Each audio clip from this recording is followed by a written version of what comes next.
할렐루야. 오늘 어린이날과 어버이날을 즈음해서 여수를 찾아오신 모든 분들을 주님의 이름으로 환영하고 축복합니다. 우리에게 함께 지낼 가족이 있다는 것 얼마나 감사한 일입니까? 특히 우리를 사랑해 주시는 부모님, 그리고 언제나 보고 싶은 우리 자녀들, 그리고 손주들을 만날 수 있다는 것은 가장 기쁜 일일 것입니다. 찾아와 만날 가족이 있다는 것 자체가 참 감사한 일입니다. 가족들과 함께 여수에 여행 오신 분들이 계시면 또 이 여수에서 좋은 추억 많이 만들고 가시길 바랍니다. 오늘 본문에도 찾아와서 만나는 장면이 나옵니다. 누가 누구를 찾아와 만난 것일까요? 예수님이 제자들을 찾아가 만나 주셨습니다. 처음에 제자들과 예수님이 만날 때 그때에도 예수님께서 제자들을 찾아가 만나 주셨습니다. 부활하신 이후에도 예수님이 먼저 제자들을 찾아가 만나 주십니다. 예수님은 오늘 어떤 상황에서 제자들을 다시 찾아가 주셨을까요? 그리고 왜 만나 주셨을까요? 오늘 본문을 통해서 함께 살펴보기를 바랍니다. 1절 말씀은 그 후에 라는 말로 시작이 됩니다. 오늘 이야기 앞에는 어떤 일들이 있었습니까? 예수님께서 부활하신 후 부활 소식을 잘 믿지 못하는 제자들에게 찾아가 주셨습니다. 그리고 못 박힌 손과 발을 보여주셨습니다. 제자들은 부활하신 예수님을 눈으로 보고 기뻐했습니다. 그러나 그 자리에 있지 않았던 도마는 믿지 못했습니다. 8일 뒤에 예수님은 도마에게 또한 직접 나타나셔서 그 손을 손과 발에 넣어보라 말씀하셨습니다. 제자들은 이렇게 부활하신 주님을 2번이나 만났고 기뻐했습니다. 그런데 3절 말씀을 보니 웬일인지 시몬 베드로가 이렇게 말합니다. 나는 물고기 잡으러 가노라. 그랬더니 다른 제자들도 우리도 함께 가겠다 하고 따라 나섭니다. 제자들은 갈릴리 바다로 고기 잡으러 간 것입니다. 오늘 본문에는 디베랴 호수라고 되어 있는데 같은 이름입니다. 제자들은 밤새 그물질했지만 아무것도 잡지 못했습니다. 그리고 새벽이 돼서 빈 배로 바닷가로 돌아오게 되었습니다. 제자들은 고기잡이 전문가였습니다. 그러나 밤새 그물질을 해봐도 헛수고였습니다. 우리들도 그럴 때가 있지요. 직장에서 일터에서 정말 수고하고 애썼는데 결과는 빈손일 때가 있습니다. 내가 인생 헛살았나 싶을 때가 종종 있지요. 가정에서도 그렇죠. 부부간에 서로에게 정말 잘한다고 최선을 다했는데 서로 간에 신뢰가 무너지고 내가 이러려고 결혼했나 싶은 순간이 찾아올 때가 있습니다. 자녀들에게 실망할 때도 있습니다. 온갖 정성 다 쏟아 부어주면서 아들, 딸들 키웠는데 그 모든 수고가 헛되다. 내가 이러려고 자식 키웠나 싶은 순간도 있는 것이죠. 부모님에게, 특히 시부모님에게 어려운 형편 속에서도 나름대로 최선을 다한다고 했는데 그 마음을 몰라줄 때, 모든 것 다 그만두고 싶을 때가 있지 않습니까? 우리 마음이 빈 그물처럼 허무할 때, 우리 가정이 애쓴 보람도 없이 빈 배처럼 텅 빈 것처럼 느껴질 때, 바로 그때가 중요한 때입니다. 제자들이 빈 그물, 빈 배로 돌아왔던 바로 그때 예수님께서 디베랴 호숫가에서 제자들을 3번째로 만나 주셨습니다. 예수님이 물으십니다. 얘들아, 너희에게 고기가 있느냐? 제자들이 대답합니다. 없습니다. 예수님이 말씀하십니다. 우리 6절 함께 읽겠습니다. 시작. 이르시되 그물을 배 오른편에 던지라. 그리하면 잡으리라 하시니 이에 던졌더니 물고기가 많아 그물을 들 수 없더라. 아멘. 디베랴 호숫가에서 제자들이 만난 예수님은 어떤 분이십니까? 빈 그물을 채워주시는 주님이십니다. 함께 해보시겠습니까? 빈 그물을 채워주시는 주님. 제자들은 아무리 그물을 채워보려 해도 소용없었습니다. 하지만 그 자리에 예수님이 함께 하시자 상황이 달라졌습니다. 예수님의 말씀에 순종하여 배 오른편에 그물을 던졌더니 물고기가 많아서 그물을 들어 올릴 수조차 없었던 것입니다. 아무리 채우려 해도 채울 수 없었던 그물이 주님 말씀에 순종할 때 가득 찬 것입니다. 여러분, 우리 인생의 그물도 우리가 채울 수 없습니다. 우리 뜻대로 안 됩니다. 채우려 하면 할수록 더 비는 것을 느끼지 않습니까? 붙잡으려 할수록 더 멀어지기만 하지요. 우리가 채운 것은 결국 다 빠져나가고 빈 그물이 되고 맙니다. 그러나 예수님이 채우시면 예수님이 지켜주십니다. 여러분, 우리 인생의 빈 그물을 주님의 손에 맡겨드리기 바랍니다. 주님, 제가 채워보려 했지만 안 됩니다. 주님 손에 맡겨드리니 주님이 채워주십시오. 그리고 주님이 지켜주십시오. 주님 말씀에 순종하여 그물을 던지면 어떤 일이 일어날까요? 물고기가 많아 그물을 들 수 없더라. 우리의 가정을 하나님 손에 맡길 수 있기를 바랍니다. 우리의 인생을 주님의 손에 맡길 수 있기를 바랍니다. 주님께서 우리의 빈 그물을 가득 채우실 줄로 믿습니다. 두 번째로 디베랴 호수에서 제자들이 만난 예수님은 어떤 분이었습니까? 11절 12절을 함께 읽겠습니다. 시작. 시몬 베드로가 올라가서 그물을 육지에 끌어올리니 가득히 찬 큰 물고기가 153마리라. 이같이 많으나 그물이 찢어지지 아니하였더라. 예수께서 이르시되 와서 조반을 먹으라 하시니 제자들이 주님이신 줄 아는 거로 당신이 누구냐 감히 묻는 자가 없더라. 아멘. 제자들이 만난 예수님은 빈 배를 채우시는 주님이십니다. 여기서는 바다에서 타는 배도 빈 배였지만 제자들이 돌아왔을 때 그들의 배는 허기가 져 있었습니다. 그래서 비어있는 배를 채워주셨습니다. 함께 해보시겠습니다. 빈 배를 채우시는 주님. 제자들이 물고기 든 그물을 끌고 육지로 올라와 보니 숯불 위에 생선과 떡이 놓여 있었습니다. 예수님께서 말씀하셨습니다. 지금 잡은 생선을 좀 가져와라. 그리고 예수님은 이미 익은 떡과 생선을 나누어 주셨습니다.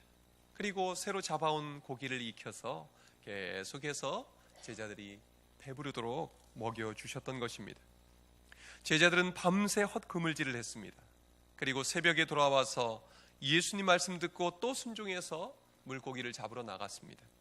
제자들이 돌아왔을 때는 아침 식사 시간이 이미 지나 있었을 것입니다. 얼마나 배가 고팠을까요? 그런데 그 마음을 아시고 주님은 생선과 떡을, 정확히 말하면 빵이죠. 빵을 넉넉히 구워 두셨던 것입니다. 예수님은 빈 그물만 채워주신 것이 아니라 제자들의 허기진 배 또한 채워주셨습니다. 아무리 잡은 물고기가 많아도 당장 허기를 채우는 것은 다른 문제입니다. 예수님은 제자들의 가장 근본적인 문제를 해결해 주셨을 뿐만 아니라 당장의 허기도 채워주신 것입니다.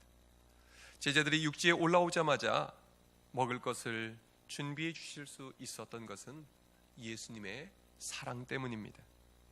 예수님의 사랑은 막연한 사랑이 아닙니다. 꼭 필요한 것을 채워주시는 구체적인 사랑입니다. 배고픈 제자들을 먹이시는 사랑은 어머니의 사랑을 생각나게 합니다. 우리 어머니들은 자식들 보면 많이 먹이고 싶고 더 먹이고 싶잖아요. 더 먹어라, 더 먹어라 늘 퍼주시고 덜어주시고 그러지 않습니까? 배부르다고 하는데도 또 먹이고 싶은 것이 어머니의 마음입니다. 그런데 오늘 예수님께서 그 마음으로 제자들을 먹이시고 계십니다. 예수님은 5,000명의 굶주린 사람들에게 알아서 먹을 것 해결하라 말씀하지 않으셨습니다. 어린아이가 내놓은 물고기 2마리, 보리떡 5개로 그 모든 사람들을 배불리 먹이셨습니다. 십자가에 달려 죽으시기 전날 밤에도 제자들과 마지막 식사를 하시면서 빵과 포도주로 배불리 먹여주셨습니다. 부활하신 후에도 주님은 제자들을 찾아가 먹이셨습니다. 그리고 제자들에게 너희들은 모일 때마다 포도주와 빵을 나누면서 나의 죽음을 기억해라 말씀하셨습니다. 그러므로 우리 그리스도인들은 예수님의 본을 받아서 잘 먹고 또 잘 먹이는 삶을 살아야 합니다. 우리가 열심히 돈을 벌어야 하는 이유도 나 혼자 잘 먹고 잘 살기 위함이 아닙니다. 나와 내 자식들은 물론이고 부모님을 잘 섬기기 위해서라도 잘 벌어야 합니다. 나아가 주님께서 우리에게 부탁하신 어려운 이웃들을 잘 먹이기 위해서 우리는 또한 잘 벌어야 합니다. 여러분, 우리 주위에 있는 어려운 이웃들을 우리 가족처럼 보살피고 먹일 수 있기를 바랍니다. 어제 점심때 폭력 피해 여성 쉼터에 어린이날을 앞두고 피자와 치킨을 넉넉히 배달해주고 왔습니다. 아동 11명, 성인 15명이 살고 있는 곳인데 늘 재정이 부족해서 피자, 치킨을 배불리 먹여본 적이 없었다고 그럽니다.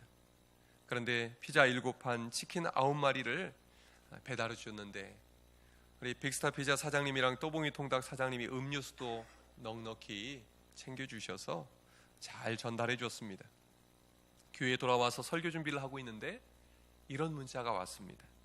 목사님, 엄청 많은 양의 우리 식구들이 놀라네요. 직장 나간 식구들 것 남겨두고 배부르게 만나게 행복하게 먹고 있습니다. 감사합니다. 정말 행복하게 먹고 있는 모습이 담긴 사진 3장도 보내주셨습니다. 우리의 작은 섬김이 어려운 이웃들에게 큰 기쁨이 될 수 있어서 정말 감사했습니다. 오늘 오후에는 아이들을 보호하고 있는 해오름 둥지 그리고 다문화 피해 여성 쉼터에 또 치킨과 피자를 배달할 것입니다. 지난 주일에 이웃사랑 헌금해 주신 것으로 이렇게 어려운 이웃들을 먹이고 또 독거 어르신 5분을 동사무소에 추천받아서 또 선물도 준비했습니다. 그리고 강원도 화재민들에게도 우리 교단 총회를 통해서 헌금을 전달하려고 합니다. 교회적으로 이렇게 어려운 이웃들을 섬기게 돼서 얼마나 기쁜지 모르겠습니다. 우리 이 자리에 계신 모든 분들은 또 각자 살고 있는 동네에서 눈에 띄는 어려운 분들이 계시다면 작은 것이라도 챙기고 보살필 수 있기를 바랍니다. 주님이 말씀하셨습니다. 내가 진실로 너희에게 이르노니 너희가 여기 내 형제 중에 지극히 작은 자 하나에게 한 것이 곧 내게 한 것이니라. 주님의 마음이 있는 곳에 우리의 마음을 두고 또 우리가 주님의 손과 발이 되어 우리의 어려운 이웃들을 섬길 수 있기를 바랍니다. 가정의 달에 외로운 이웃들, 어려운 이웃들을 사랑으로 섬길 때 빈 그물이 채워지는 기적이 우리에게 일어날 줄로 믿습니다. 생각해보면 우리가 배불리 먹고 사는 것은 주님의 은혜입니다. 11절에서 시몬 베드로가 올라가서 그물을 육지에 끌어올리니 가득히 찬 큰 물고기가 몇 마리입니까? 153마리였다고 합니다. 이렇게나 많은데 그물이 찢어지지 아니하였다고 말씀합니다. 제자들이 물고기를 아무리 많이 잡았어도 그물이 찢어졌다면 아무런 소용이 없었을 것입니다. 그러나 주님은 빈 그물에 물고기를 가득 채워주셨을 뿐만 아니라 그 그물이 찢어지지 않도록 지켜주셨던 것입니다. 여러분, 우리의 가정도 그물이 찢어지지 않아야 합니다. 아무리 돈을 많이 벌어도 재정에 그물이 찢어져 있으면 다 새 나가게 됩니다. 아무리 건강하다고 자부해도 건강에 그물이 찢어지면 금세 건강을 잃어버리게 됩니다. 우리 힘으로는 건강을 지킬 수 없습니다. 또 우리의 자녀들 아무리 열심히 공부 잘 시켜서 성공하게 만들고 싶어도 부모 뜻대로 되지 않습니다. 세상에서 가장 어려운 일이 자녀 양육 잘 시키는 것 아닙니까? 우리 주님이 지켜주셔야만 합니다. 그런데 주님이 지켜주시니까 제자들은 한 마리도 잃지 않고 그 그물을 육지로 끌어올릴 수가 있었습니다. 그러므로 우리의 모든 것은 우리의 힘으로 지킬 수 없습니다. 주님 손에 맡기기를 바랍니다. 우리가 돈을 사용할 때도 하나님이 기뻐하시는 일에 사용하기를 바랍니다. 특별히 부모님 잘 모시는 일에 돈을 잘 쓰시기 바랍니다. 자녀를 키우는데 아낌없이 투자하신 우리 부모님들에게 할 수 있는 한 용돈도 넉넉히 드릴 수 있기를 바랍니다. 내 부모를 공경하라 하신 말씀에 순종하여 부모님을 잘 섬기면 하나님이 채워주십니다. 무엇보다 재정의 그물이 찢어지지 않도록 지켜주십니다. 부모님께 쓸 돈 아껴봤자 결국 다른 데 다 들어가게 되어 있습니다. 기회가 있을 때 효도하는 것이 남는 것입니다. 정철이라는 옛 문인은 이런 글을 남겼습니다. 어버이 살아실제 섬길 일난 다하여라. 지나간 후이면 애달다 어찌하랴. 평생에 고쳐 못할 일이 이뿐인가 하노라. 하나님이 기회 주실 때 부모님을 잘 섬길 수 있기를 바랍니다. 주님 말씀에 순종하여 바른 곳에 그물을 던지면 우리 주님이 가득 채워주신다 하셨습니다. 더불어서 우리 부모님들도 자녀들 사위 며느리들 먼 길 왔다 가면 고맙다고 하시고 또 작은 것이라도 챙겨주시기 바랍니다. 한 번 왔다 가는 것 쉽지 않은 일입니다. 와준 것만 해도 얼마나 고마운 일입니까? 넉넉하게 흡족하게 챙겨주지 못하면 요즘 생활이 어려운가 보다 하고 우리 부모님들이 잘 채워주시기 바랍니다. 그래서 예수 믿는 우리 부모님은 참 다르다, 우리 부모님 최고다, 이런 마음이 들도록 챙겨주시면 다 부모님께 돌아옵니다. 하나님이 그런 부모님들 그냥 놔두지 않으시고 노년에 더 큰 복을 주시는 것입니다. 이렇게 부모지간에 서로 잘 챙기다 보면 천국이 우리 가정에 임하는 것이지요. 주님의 사랑으로 서로 먼저 채워줄 수 있기를 바랍니다. 마지막으로 제자들이 만난 예수님은 어떤 예수님이십니까? 15절 함께 읽겠습니다. 시작. 그들이 조반 먹은 후에 예수께서 시몬 베드로에게 이르시되 요한의 아들 시몬아 내가 이 사람들보다 나를 더 사랑하느냐 하시니 이르되 주님 그러하나이다. 내가 주님을 사랑하는 줄 주님께서 아시나이다. 이르시되 내 어린 양을 먹이라 하시고 아멘. 예수님은 제자들의 빈 그물을 153마리의 큰 물고기들로 가득 채워주셨습니다. 그리고 제자들의 허기진 배도 채워주셨습니다. 그 다음 예수님이 베드로에게 물으십니다. 요한의 아들 시몬아 내가 이 사람들보다 나를 더 사랑하느냐? 주님 그러하나이다. 내가 주님을 사랑하는 줄 주님께서 아시나이다. 대답하는 베드로에게 예수님이 다시 말씀하십니다. 내 어린 양을 먹이라.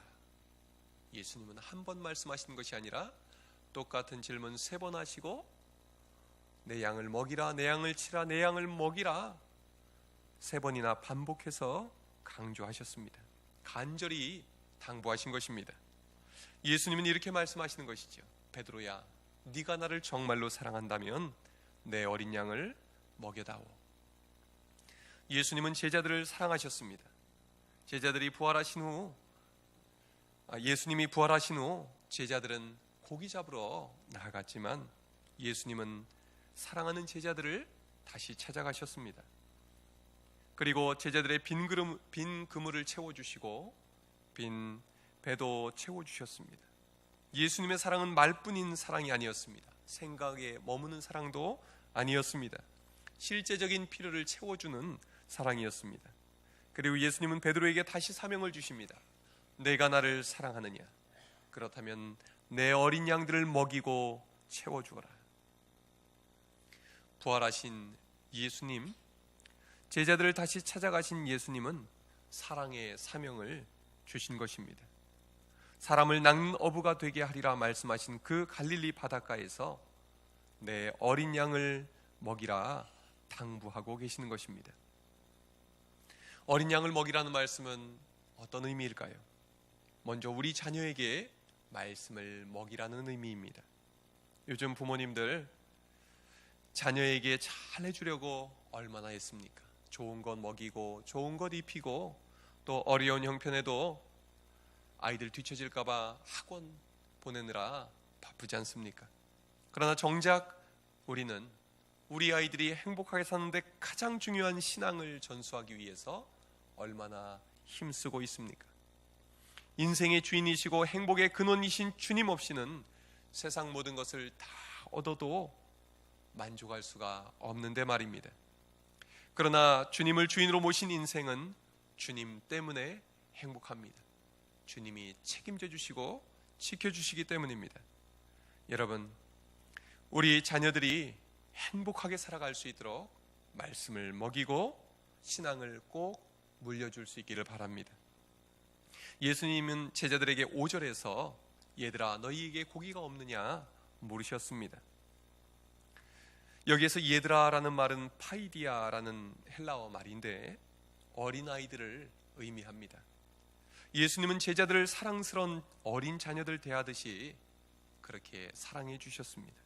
늘 실수투성이에 철없는 아이들처럼 행동하는 제자들을 이해해 주시고 품어주시고 기다려 주셨던 것입니다. 주님은 결국 사랑하는 그 제자들을 위해서 십자가에 달려 죽으셨습니다. 제자들을 살리기 위해 죽으신 것입니다. 그리고 베드로에게도 말씀하십니다.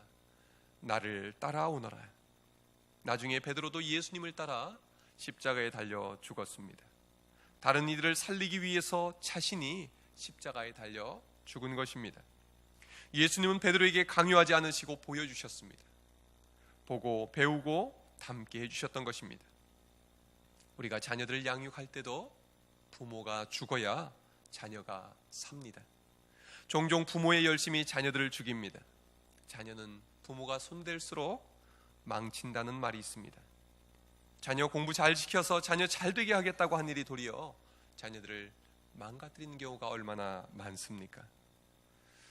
부모들은 자녀를 사랑해서 그런다고 하지만 자녀들에게 가장 큰 상처를 주는 사람이 바로 부모라는 것입니다.